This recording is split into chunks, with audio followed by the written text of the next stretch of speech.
አሁን ያላችሁ ይሄ ቀይ ትንሽ ቀይ ቡኒ እስኪሆን ድረስ ይጠበሳል። ትንሽ ነው ማሳያችሁ ቢካዝ ስራ ብዙ ስላለብኝ የሰራሁትን ትንሽ ነው ቀንጨብ አድርጌ ማሳያችሁ።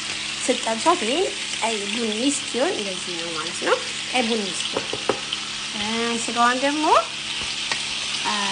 እሷን 5 ደቂቃ ትንሽ ያን ስጋ የሆነ ቡኒ ከለር እስኪሆን የሆነ ብዙ እሳት አታስነቱ። 5 ደቂቃ ወይ 10 ደቂቃ። ለምን በጣም እሳት ከመታው ምን ይሆናል መሰላችሁ?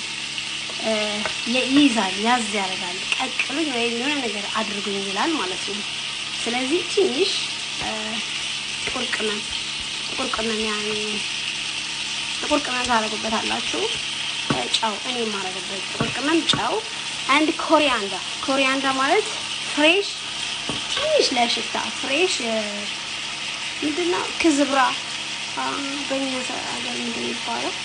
ሶሪ ኮሪያንደር ብዬ ልጨርስላችሁ። እዚህ ላይ ልክ ሲያልቅ ኮሪያንደር ይደረግበታል ከላይ። I will show you when I finish። እና እነዚህን ይኸው አሳያችሁ። ደግሞ ባይስቴፕ አሳያችሁ። አሳው ደግሞ ያላችሁ ይሄን ይመስላል ሲጠበስ፣ ግን ትንሽ ክፍተት አድርጓል። እሱም በቀደም ብያችሁ ነበረ ሲታጠብ ትንሽ ወይ ሎሚ የሆነ ነገር ከበዛበት እንደዚህ ፍርክሽክሽ ይላል። ፍርክሽ አላለም ግን ይሰብራል። የኔ ግን የተሰበረበት የራሱ ምክንያት አለው። የተገዛው ትላንት ስለነበር ፍሬዘር ስላረኩት ነው። አሳዬን እየጠበስኩ ነው። እንመጣለን ተመልሰን። ይሄን ይመስል አሳ ደግሞ ስጠብስ እኔ በዘይት ደስ አይለኝም፣ በበተር ነው የምጠብሰው። በዚህ አይነት በተር ማለት ነው ያሉት። ይሄ በተር ይሄን ይመስላል። እመለሳለሁ። ይሄ ደግሞ ሩዝ ነው የምሰራላችሁ። ሩዝ ይሄ ሩዝ ማለት ነው። ይሄ ሩዝ በስማቲ አልወድም እኔ፣ ደስ አይለኝም ማለት እነሱ ሊወዱ ይችላሉ፣ ግን እኔ የምሰራው ነው የሚበሉት። እኔ ደግሞ ኢጂፕሽን ሩዝ ደስ ይለኛል። በእኛ ሀገር በቆሎ ሩዝ ነው የምንለው።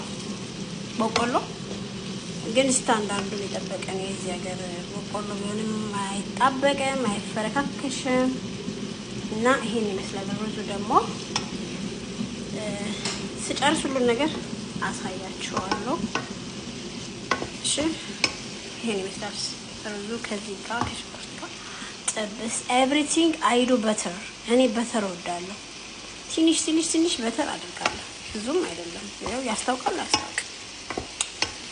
እና when I finished I show you። ጠብቁኝ። የመጨረሻው ፓርት ይሄን ይመስል ነበር፣ ግን አንድ ምግብ ሾቻችኋለሁ ስላችሁ ስጆ አስገባላችኋለሁ ብዬ ነበር። ስጆውን ቀርቧል ጠረጴዛ ላይ ማለት ነው። አሁንም ማስታወሻችሁ ነው። እና ይሄን ይመስላል የመጨረሻው ፓርት። እና ሌላ ነገር ደግሞ ወደፊት አሳያችኋለሁ። ይሄን ይመስላል ኩክ፣ የዛሬው ኩክ ይሄን ይመስላል። ከአሳ ጋር የሚበላ መልክ ስጠኝ እንጂ ሙያ ከጎረቤት ይላል። እናሳያችኋለን የፈለጋችሁት